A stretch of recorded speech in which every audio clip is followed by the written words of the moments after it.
The CBS Radio Mystery Theater presents...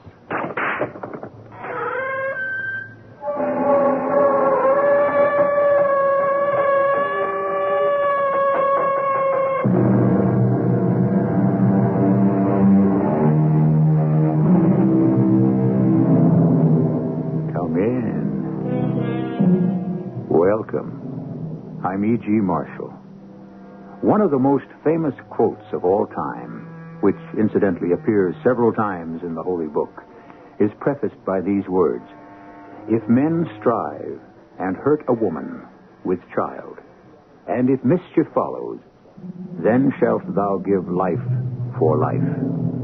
Our story is founded on that precept, except in this case, but that would be getting ahead of myself. Let's give it time to tell itself in its own strange, twisted, and surprising way. He could have thrown the book at me. What book? He was a cop. He could have made things look really bad for me. I didn't have much choice. And his way, I was shut out of your life. So you accepted? I didn't have much choice. Well, what about me? The least I could hurt you was having me turn up dead.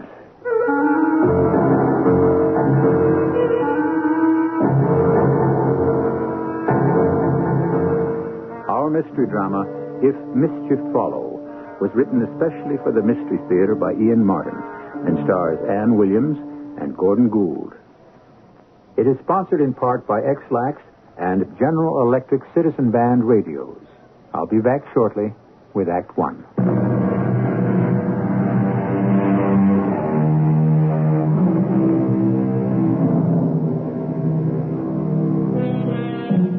The rest of the quotation is, of course, eye for eye, tooth for tooth, hand for hand, foot for foot, burning for burning, wound for wound, stripe for stripe. In a curious way, so many of these are literally as well as figuratively to come true. First, let me set the scene. A community hospital in a well-settled area, busy, concerned with humanity, and the high goal of protecting life. A normal morning, and yet, in its own way, as we shall discover later, a quite special morning. Nurse Abrams? Oh, yeah, Liz. Everything's going fine. But I'd just like to get together with you at lunch about the shower and all. Yeah. Isn't it exciting? I mean, it's just not your ordinary wedding when you consider 2 doctors are involved. Yeah. Oh, look, hold her, Whisker. Someone's coming in. Yes, sir. Can I help you? I would like to see Dr. Trevor, please. Oh, well, I'll try to reach Dr. Trevor, but Dr. Trevor is tied up at the moment. If you'd care to wait. I'll wait. Just get Dr. Trevor on emergency page. Huh? Oh, well, I don't think I could do that. We're not allowed Get to. her on page and don't keep me waiting. Just tell her Craig Trevor is waiting for her. Her husband. Good morning, Dr. Trevor. Good morning, Dr. Douglas. Mind if I join you in a cup of coffee? Oh, not at all. If you're quite sure There'll be room for 2 of us. That's pretty silly, isn't it? Oh, I feel very lightheaded these days. Well, thank heaven it's the doctor's cafeteria, and the general staff can't hear us, let alone the public. Doctors are human, too. Did I neglect to say I love you? You did. But better late than never. How long is it till the wedding, anyhow? 2 more weeks. Can't you hold out? Now, as to that... Well, with the hospital grapevine rustling around, we've discussed enough private affairs, at least in the cafeteria. And I'm due an OR in 5 minutes. Can I see you tonight? It's a date. Pick you up around 6:30 at your place? If I can hold out that long.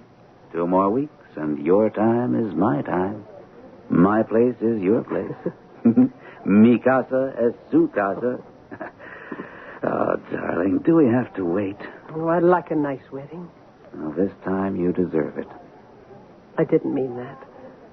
I just want you and me to start out right. And stay on that way right to the end. Gotta be on my way. Don't forget me before tonight. Don't you ever worry. I may be too busy even to turn up. That's my page. Don't you try to walk out on me. Oh, will the sky fall? Page, Dr. Trevor. What? My husband? Yes, I'll be right down. No, it's just not possible.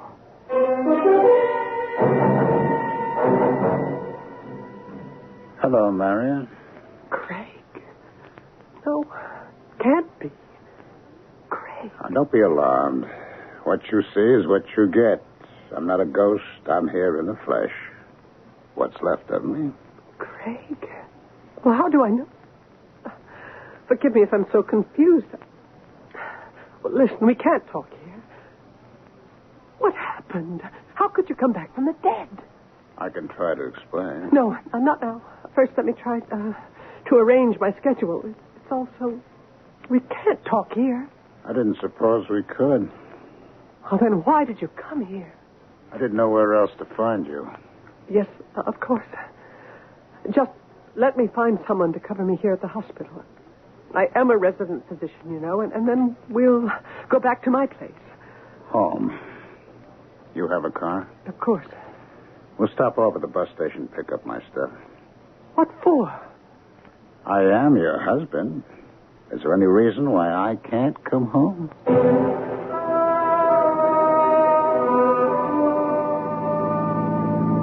Where are you going? This isn't the way to the bus station. I know. We have to go somewhere and talk first. What's there to talk about? Craig. If you are Craig. Of course I am. All right. I'll take it on faith that you are. But I need an explanation. How? For 5 years you've been dead. There's even a grave back in Chicago and a coffin that contains... well, what we thought was you. Now, of all times, you turn up out of the blue like... Oh, from the way you're reacting, like a bad penny, it seems, huh? Aren't you glad I'm alive? Of course I am, if it's really you. I still can't credit the evidence of my own eyes. It's impossible. We knew you were dead. Even the insurance company would have accepted that, only... Only there wasn't any insurance anymore. Well, I can explain about that, too. I wish you would. I will. Where are we going now? Teeman's Cliff. What? Oh, it's the big place for young people to park at night. During the day, it's empty, quiet. Lover's Lane. Something like that.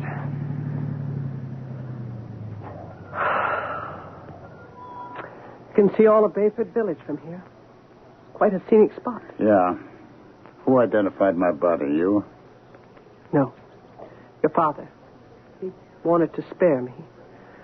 But I went with him. How could you be so sure it was me? Wasn't I, in the classic and well-known phrase, burned to a crisp? Yes. So it wasn't you. Who was it, Craig?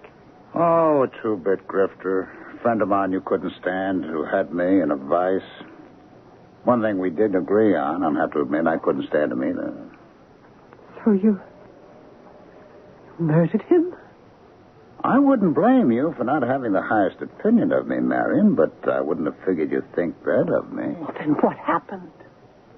I ran and hid out. I read the papers. They said it all. Young law student married to a budding doctor, flunks out, all the dreams up in smoke. He takes what is for him the only way out, an automobile ride to suicide. Well, in a way, they were right, except that I didn't. Suddenly I had the chance to get out from under the impossible and start to live over. Don't know what you're talking about. Well, I'll try to explain. We were kind of the American dream, weren't we, Marion? I once felt that way. 2 kids from middle-class backgrounds with the guts to marry and fight out 2 demanding careers. Me a lawyer, you a doctor. Except I didn't make it. You did. I couldn't cut it. Craig, it was only a temporary setback. Oh, that's the way you felt. Maybe it's different for a man. I was a nothing. Career gone, making no money. Except you remember, I was always the miracle odds maker. How could I fail playing careful percentages, You kept on betting after we were married? Oh, up to the years. Benny, you remember him, was my book.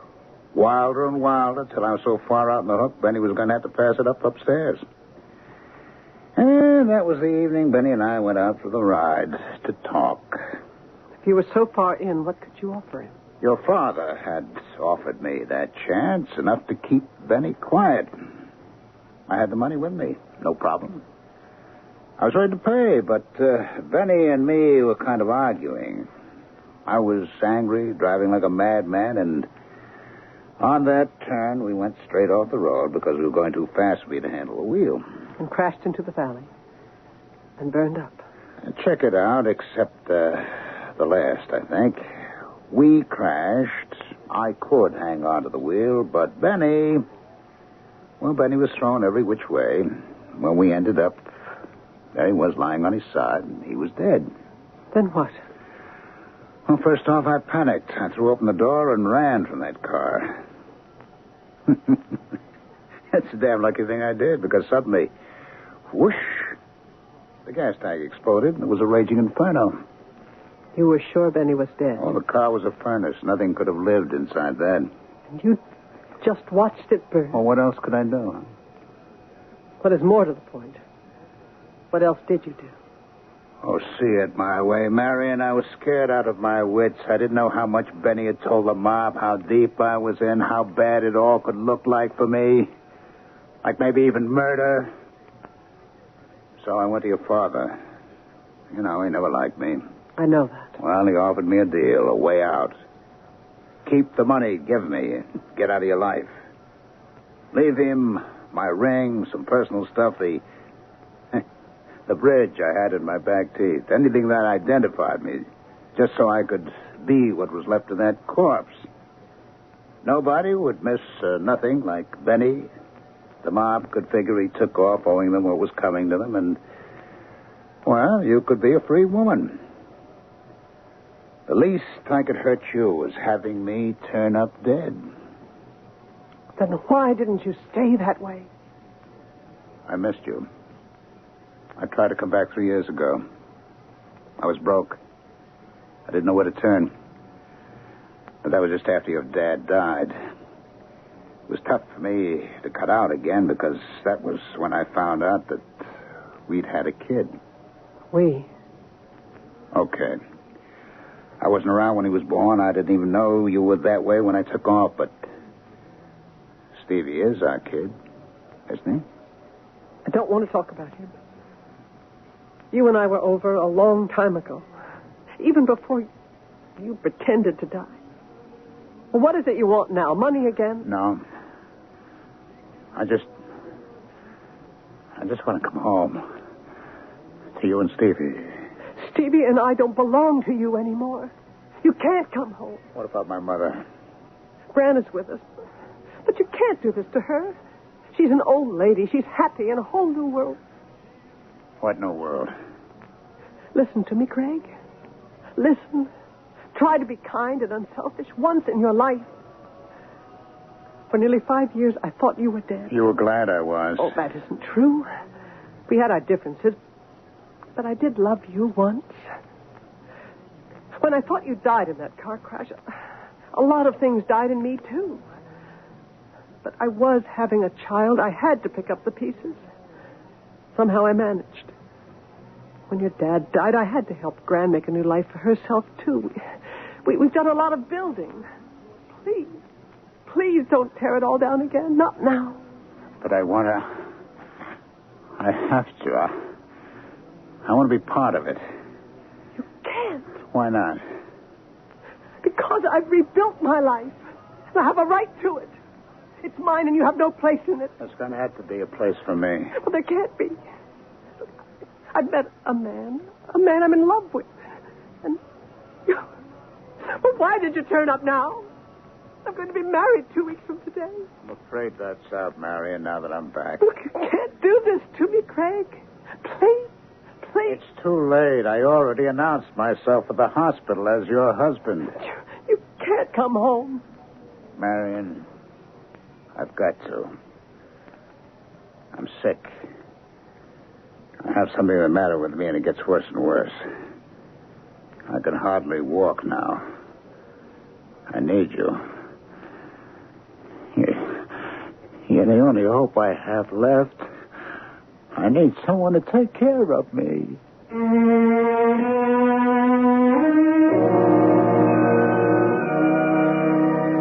It could be a nightmare, but Dr. Marion Trevor is too wide awake and too level-headed to pretend that. This is stark truth and the makings of unbearable tragedy. But how desperate and how dangerous the future is to be for her, she cannot even yet imagine.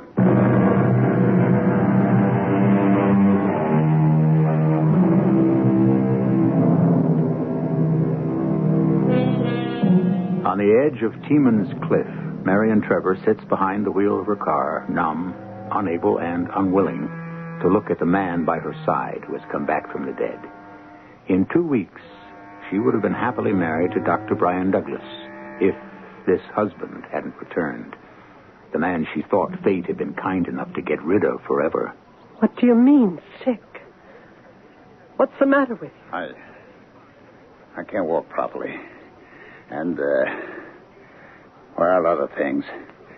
When I was in the hospital, they said I had, Larish's syndrome or something. Larish's syndrome? Yeah, that's it. They wanted to operate, but I hauled tail out of there fast. Why? Too many facts, names, states. I couldn't take a chance.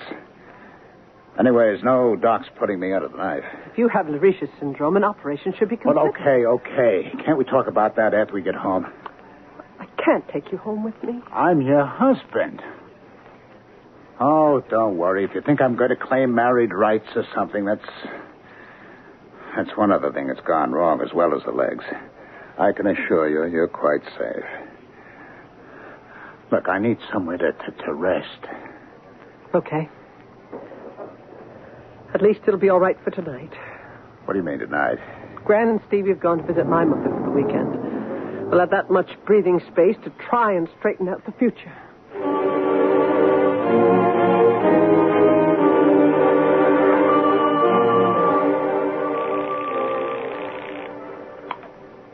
Hello?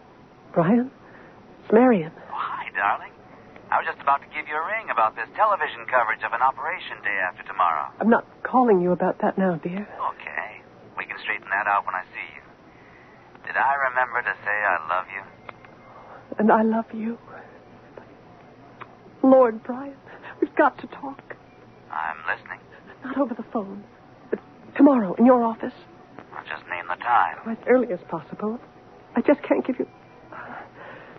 Suppose I meet you in the cafeteria about 7. Fine. I'm not operating till 8. But, honey, you sound so serious. Can't you give me a hint? What's up? No, not from here. Darling, forgive me. Let me talk about it tomorrow.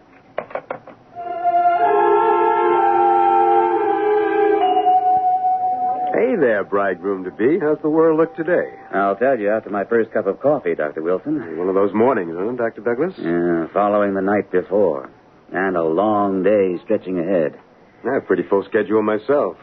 You shouldn't have the blues. I don't have the blues. I think maybe I have the jitters. What about getting married? Greatest institution in the world.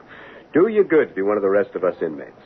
Inmates? That's a squirrel cage, but you grow to love it. Oh.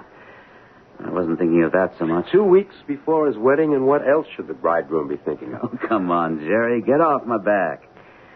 But as chief of staff, I do have a niggling problem here and there. For example, this cockamamie TV coverage of our first operation tomorrow morning that I got talked into. You don't have to do it. No, I think it's a good thing. It's too late to pull back anyway. I think the public should see firsthand that surgery isn't anything to fear. There are no mysteries about it. After all the trouble Marion went to setting it up, there's no way you could pull out. You haven't seen Marion this morning, have you? Well, she wasn't checked in on the board when I came in a few minutes ago. Well, I'm due to scrub. I'm assisting Hallam. Oh, timed exit. Here comes your lady love. Good morning, Dr. Trevor. Morning, Jerry. Hello, Brian. Hi, hon. I just got my coffee. Get you some? Maybe take it up to your office. Not here. I've got to talk to you in private. That bad, huh?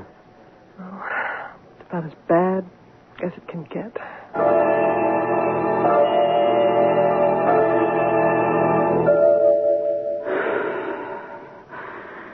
I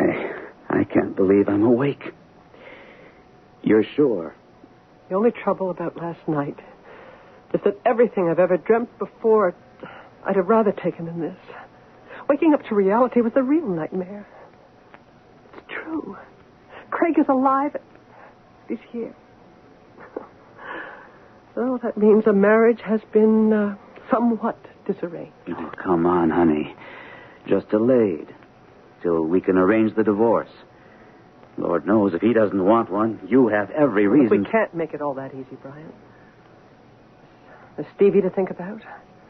He is his father. And Gran, she's his mother. And most of all, perhaps, the fact he's not well. Well, at least we're doctors. Maybe we can take care of that. You say it sounds like Lariche syndrome. Mm-hmm. Can you get him into the hospital for some tests and observation? No, I don't know. Well, why not? What is it, dear? He's... You know, I've never wanted to talk to you much about Craig. Well, emotionally, he's never been too stable. He's weak, he's selfish, in a way vicious. Most of all, he's a coward. He never could face anything in life squarely. He's terrified of doctors, hospitals, and most of all, He what? He's afraid of you. Oh, I don't have to be involved in it. We can get Jerry to take care of it. I don't know if I can coax him to come near a hospital. No, for Pete's sake, if the man is sick enough to have trouble walking, can't he see?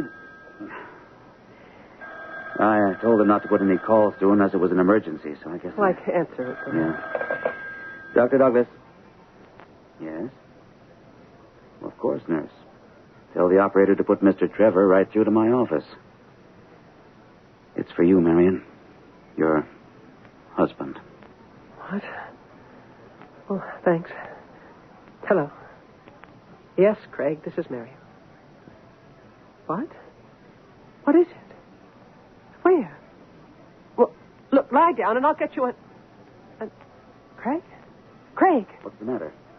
He was in pain, abdominal pain. And what happened? I don't know. Sounded as though he might have passed out. Anyway, this solves one problem. How to get him into the hospital.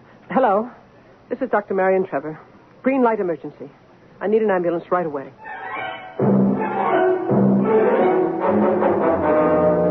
Marion, take it easy. He's in the best of possible hands with Jerry Wilson. I know. But you're still pacing around like an expectant father. Does he mean that much to you, in spite of everything? Oh, darling. Darling, there's only one man in my life now.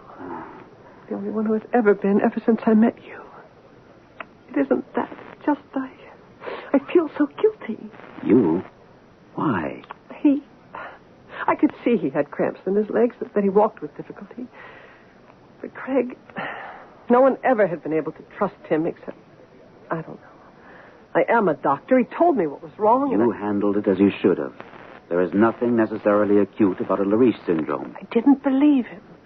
He's always been such a liar. And all the time... Easy, darling. We haven't heard from Jerry yet. I wanted him dead, Brian. Now I feel as though I'd wished it on him. Oh, darling. Dr. Douglas. Jerry, how's it look? Yeah? Well, why don't you come up and lay it on us in person? You think it's a thrombosis, Jerry? I guess. Or an aneurysm? Well, I've set him up for an arteriogram. Should pinpoint it. But he's not critical for the moment? No, thanks some lucky star. Because that's one guy who'll have to be hauled kicking and screaming to the operating table. But an operation is indicated no matter which it is. Well, so far, apparently, the occlusion has been intermittent. This may only be an episode. But if it becomes total, it would cut off all the blood supply to his legs. That's right. He could lose them. Well, surgical intervention could save that. Let's see what shows up on the arteriogram first. If it's critical, if surgery is indicated, I'd want him to have the best. Would you do it, Brian? Are you crazy, Marion? Brian's the last guy to touch your husband. The guy who just busted into your lives out of nowhere? Suppose... Let's not jump to conclusions. And we don't have to suppose. Dr. Hallam gets the brass ring because I couldn't do the operation anyway. If you'll remember, I have to make my TV debut tomorrow morning.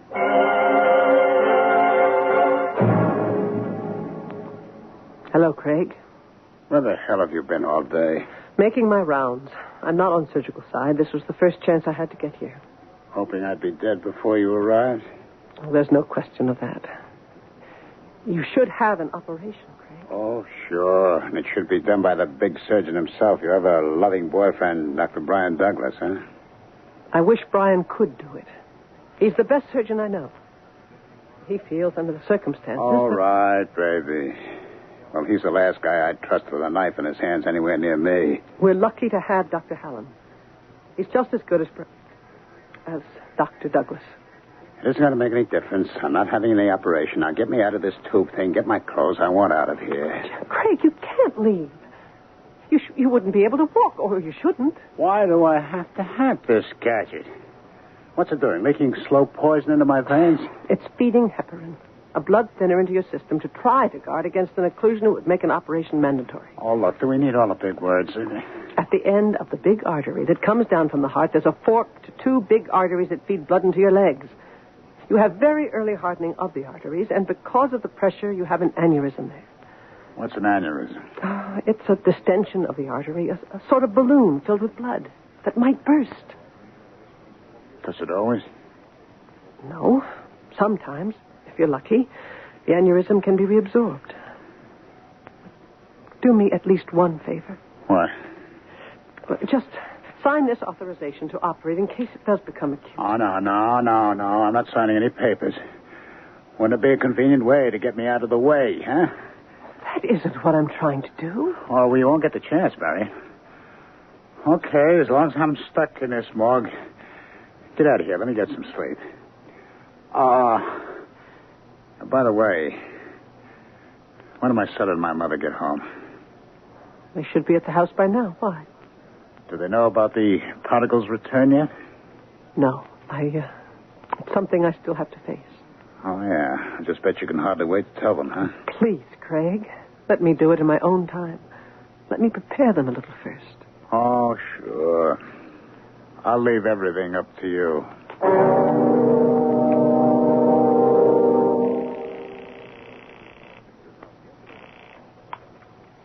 Hello? Mother, I want you to get ready for a shock. This is Craig. Who? Craig? Yes. Yes, your son, alive. I'm alive, but not for long, unless you help me. I don't know what you're talking about. Just listen to me, Mom. Mom, they got me in the hospital, and they're planning to kill me. Help me, Mom. Help me. And if it's too late, don't let them get away with it. An honest attempt to save a man's life, or at least to protect it, because of the man's fear and insecurity, now becomes something ominous and unpredictable. If his condition should suddenly become acute, who would sign the authorization for surgery? And if it should be unsuccessful, who would shoulder the blame? We'll find out when we return with Act 3.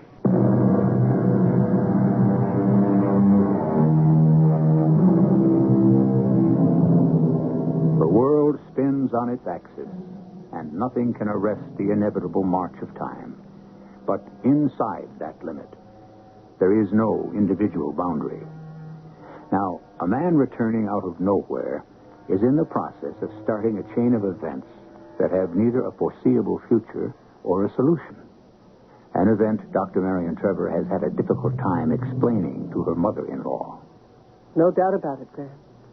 Craig is alive. I just can't believe it.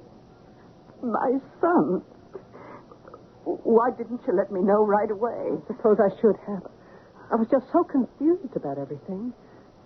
And then to find out he was in bad health. Oh, how bad is it? It's very hard to explain, Grant.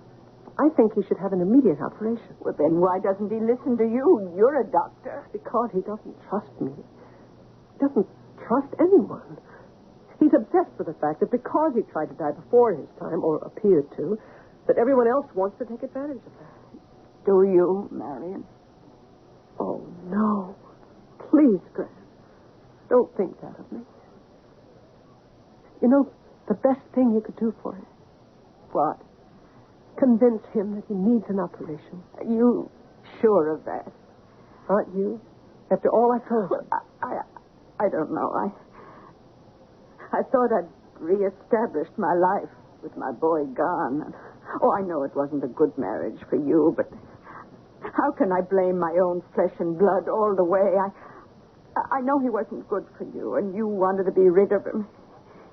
It seemed that God had solved that problem. Now, it's all so different. I don't know what to say. I thought you'd be on my side, Gran. I don't know whose side I'm on. Just let's keep it from Stevie at the moment. Well, there's no reason why he shouldn't be told. Are you sure? Supposing Craig doesn't ever come home from the hospital. Isn't it better and simpler for Stevie just to believe, as he does now, that his father died before he was born? This is ridiculous, really.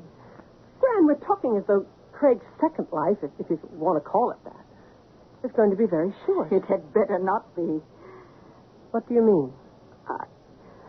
I'm afraid to say what I mean, but I know I've got to go and see my boy tonight.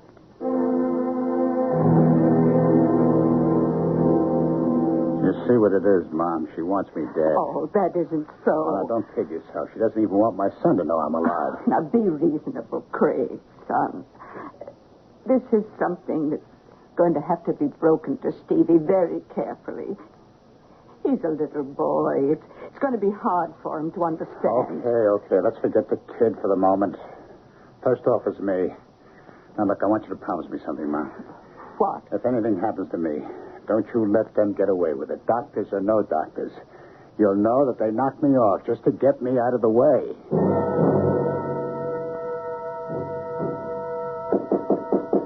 Come. Oh, Marion, what's up? A couple of things. Just wanted you to know that TV is all set up and ready to go. The nurse has a sterile microphone. Once she buttons that on, you can forget they're even there. Just go ahead like a normal closed-circuit viewing for the staff. Fine. But what about you, honey? Is Hallam going to operate on your, Craig? We had to postpone that. Dr. Hallam reported sick last night. Anyway, it was all up in the air. I couldn't get Craig to sign an authorization. Brian. Oh, what is it? Emergency. Green light all the way. I'm sorry, Marion, but our mutual patient just exploded. You can hear his screams all the way down the hall. I have him on the way up. Critical emergency. Priority A. He's got to be operated on, Brian. Did he sign the release? Are you kidding? The guy's in a coma. Who can we get? We'll have to postpone my resection. Mr. Brettler will keep. There's no rush. Well, you can't operate on Marion. Well, there must be someone else. If it's an emergency, I'm stuck with it. Marion, you run traffic. Put Mr. Brettler on hold and rush the patient in. I'm half sterile now. Let's get him on the table so we're ready to go if we have to. Are we ready, Miss Abrams? Except for the patient. He hasn't been prepped, Doctor. So I see. Dr. Wilson, will you prep, please? Now, look, Brian, I scrubbed up under protest. You're crazy to go ahead with this. Why? Because you haven't got a release. His wife signed it. His wife? If anything happens, you have your neck stuck out a mile, Brian. Doctor, be careful. The microphone. What? I forgot we're on TV tube and wired for sound. I imagine all extraneous remarks can be cut from the tape. Please prep, Doctor, while I explain the situation. Do I have the patient, Dr. Aiello? All yours. What's the blood pressure? 200/20. Not so good. Still, there was bound to be hypertension. How long are we going to be, Dr. Douglas? We can't get out under 3 hours at a guess. Maybe longer. Can you hold him? No comment. The quicker the better, though. Let's see what we can do. Is the patient prepped, Dr. Wilson? Almost ready. Very good. For anyone observing this operation for the first time, let me explain a Lariche syndrome. The patient involved is at a highly critical stage, since a large thrombus or blood clot is cutting off the main circulation to the interior organs and the lower extremities. Corollary circulation is taken over to some extent, but not enough to prevent the danger of gangrene and possible loss of one or both legs. In addition, there is a major complication, which we shall discuss when the time comes. Ready, Dr. Wilson? Yes, Doctor. Good. Scrub nurse? Yes, sir. Skin knife. We will use a midline incision from the umbilicus to just short of the pubis. Retract, please. Scalpel. I am now going through the fasciae. Retract again. Scalpel. As soon as the field is clear, we will expose the peritoneum. Bleeder there. Clamp it, please. Sponge. Doctor? Thanks. Gives you a better view. Excellent.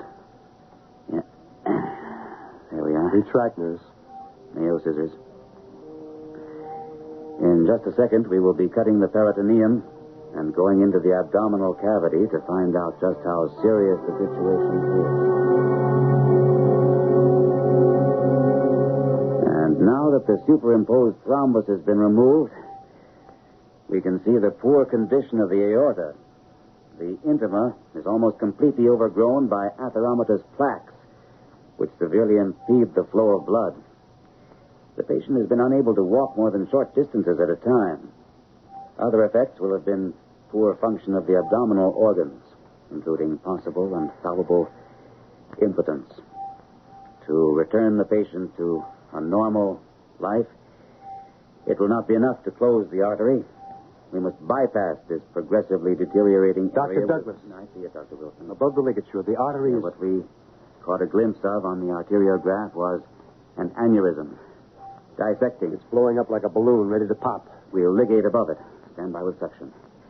We've run into a complication which we did anticipate, but hoped would not develop. A break in the inside artery wall, letting the blood under pressure into the media. If this should rupture the outside wall, the patient could be lost. We are therefore isolating this section with a...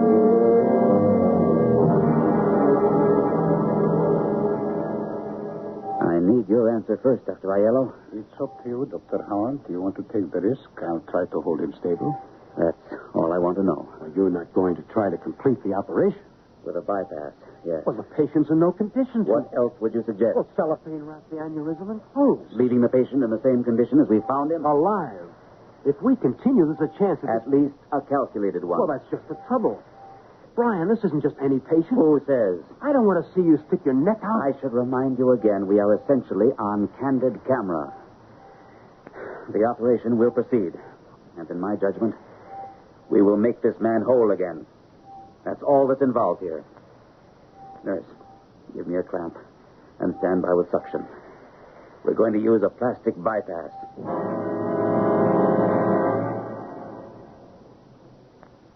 Well, we did it, Marion. 3 days, and although he's not completely out of the woods, he's a new man. Did a lot more than that. You mean I ended us? You're going to go back to him? No. This is something which is to do with neither of us. What? Oh, my darling. Where do you live except in the world of medicine? In you, too? All right. Narrow world. Want to know what's happening the rest of it? Well, come on. I'm not that immured. The last few days, maybe, but... The last few days are enough. Remember that Craig's operation by accident was on television. Yes, but it was edited. For TV. Not for one young, ambitious reporter who was hanging around because he happens to be dating one of our nurses. He has dreams of grandeur and got like 100 words accepted on UAP. The story had enough human drama to get picked up all along the line.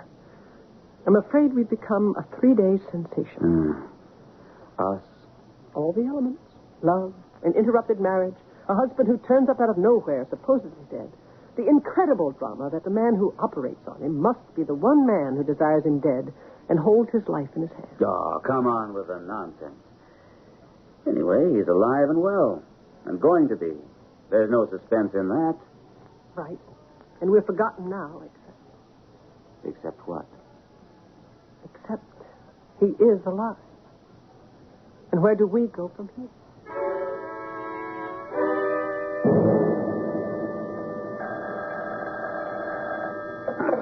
Yes? Hello, buddy.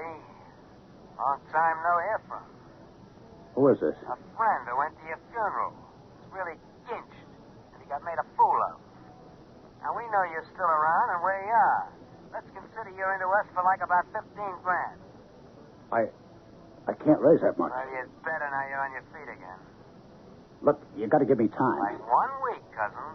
You don't come through, cut those new legs from under you. Dear Marion, there are a lot of things I can do. Thanks to you and the man you love, I have legs in which I can try to run and hide.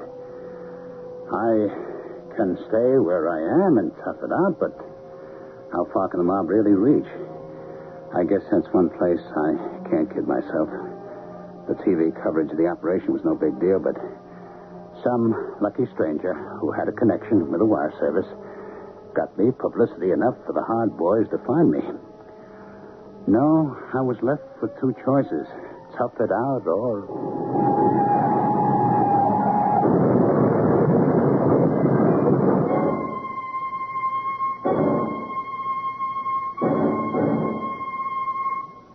What have we got, Jerry? Accident, Valley Road. Some guy wide open took off and tried to fly.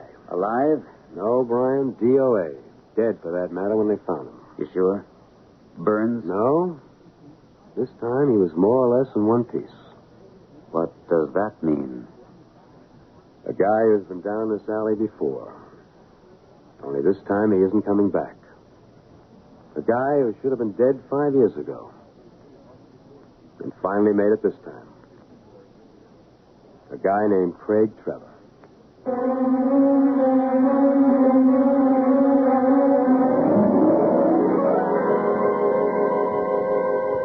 The first reaction is one of relief and joy for Brian and Marion, and for a marriage which once again has been arranged, and for the little boy named Steve, who will grow up with real parents, and for an old lady who doesn't have to mourn her son anew. The second is the waste of all the modern techniques which saved a man who wasn't worth saving. And the third is, thank God we have the techniques and the people dedicated to them, because the person who is saved might be you. I'll be back shortly. How does your laxative work?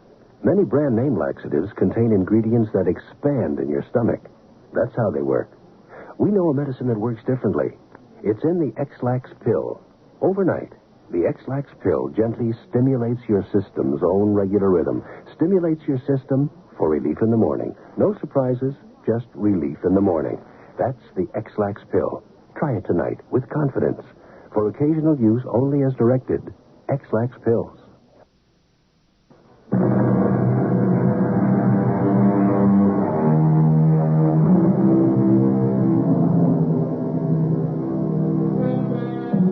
A while ago, when I first started this story, I seem to remember I was quoting the Bible.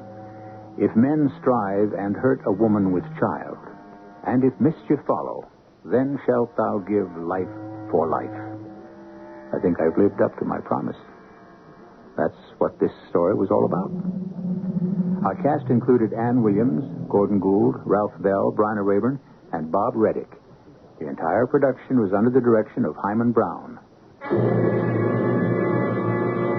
And now, a preview of our next tale. Oh, there are the Ledgers. I've got to greet them. Get some champagne. You've got to drink to our 25th anniversary. Well, I'll drink to that. I'll get some for us, Miriam. You circulate. I don't remember who was there that night, what we ate or drank, or when we got home. All I could think of were those fantastic earrings of Helene's. I simply had to have them. It wasn't just a case of admiration. It was physical. I had to have those earrings the way a starving man has to have food. I knew Helene wouldn't dream of giving them to me, or even selling them to me. I had to think of a way of getting them, because those earrings had to be mine. Radio Mystery Theater was sponsored in part by True Value Hardware Stores and Buick Motor Division. This is E.G. Marshall inviting you to return to our Mystery Theater for another adventure in the macabre. Until next time, pleasant dreams.